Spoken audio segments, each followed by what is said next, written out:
IIM UPSC tuitions only in Tirumala IAS institute Chaitanyapuri. Call చేసి ఇప్పుడే join అవ్వండి. అమ్మా నాన్న నన్ను క్షమించండి, చనిపోతున్నాను. గర్భవతిగా ఉన్న భార్యకు దూరమవుతున్నందుకు చాలా బాధగా ఉంది.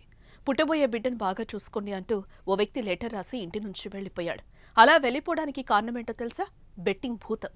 ఆన్లైన్ బెట్టింగ్ అలవాటు పడి లక్షలు పోగొట్టుకుని చనిపోతున్నా అంటూ ఇంటి నుంచి వెళ్లిపోయాడు ఆ వ్యక్తి. నంద్యాల జిల్లాలో ఈ ఘటన తీవ్ర కలకలం రేపుతోంది.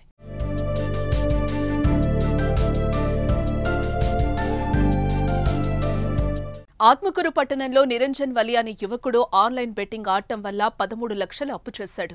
ఇదే విషయాన్ని లెటర్ ద్వారా కుటుంబ సభ్యులకు తెలియచేసి తాను చనిపోతున్నానంటూ తల్లిదండ్రులు భార్యకు సూసైడ్ లెటర్ రాసి కనిపించకుండా పోయాడు.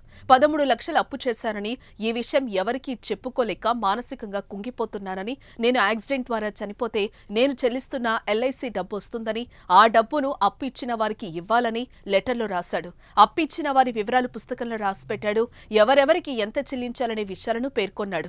పుట్టబోయే బిడ్డను బాగా చూసుకోవాలని, నా భార్యకు దూరమవుతున్నందుకు బాధగా ఉందని కుమారుడి సూసైడ్ లెటర్ చూసిన తల్లిదండ్రులు పోలీస్ స్టేషన్ ఆశ్రయించారు. దీంతో కేసు నమోదు చేసిన ఆత్మకూరు పోలీసులు 5 బృందాలుగా నిరంజన్ వలి ఆచూకీ కోసం గాలిస్తున్నారు. ఫోన్ సిగ్నల్ ఆధారంగా ట్రేస్ చేసే ప్రయత్నం చేస్తున్నారు. కర్నూలు, నంద్యాల, నల్లమల అరణ్యం, KC canal, Siddhapuram, Velugodu reservoir పరిధుల్లో పోలీసులు డ్రోన్ కెమెరాలతో గాలిస్తున్నారు.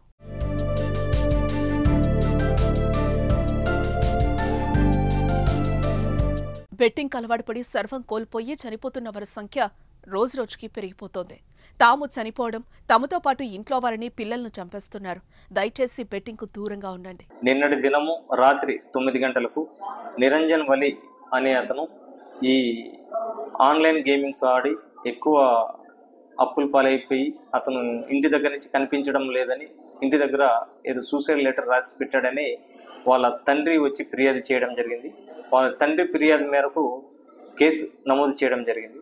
కేసు నమోదు చేసిన వెంటనే మా స్టేషన్లో ఉన్న సిబ్బంది అందరూ టీములుగా డివైడ్ అయ్యి నైటు వెతకడం ప్రారంభించాము. అతను వాళ్ళ మేనమామ షాప్ దగ్గర బైక్ మొదలుపెట్టి అక్కడి నుంచి నడుచుకుంటూ నంద్యాల క్రాస్ కల్లా అట్లా పోయినట్లుగా మనకు సీసీ కెమెరాలో కనిపించున్నది. కాబట్టి అందువలన ఆ నంద్యాల క్రాస్ నుంచి అట్లా వెలుగోడు రూట్కి తిరగడం అంతా వెతకడం ప్రారంభించాము. అటు తర్వాత అతను తరచుగా చరకా కాలనీ కరివేన దగ్గర కూడా పోయినాడని తెలియడం వల్ల అక్కడ కూడా పోవడం జరిగింది. నైట్ అంతా కూడా చెక్ చేసాము, ఎక్కడ కనిపించలేదు. వాళ్ళ బంధువులు కూడా చెక్ చేశారు. నంద్యాల బస్ స్టాండ్ ఇవన్నీ కూడా చెక్ చేశాము. మేము కూడా ఆత్మకూరు బస్ స్టాండ్ ఇవన్నీ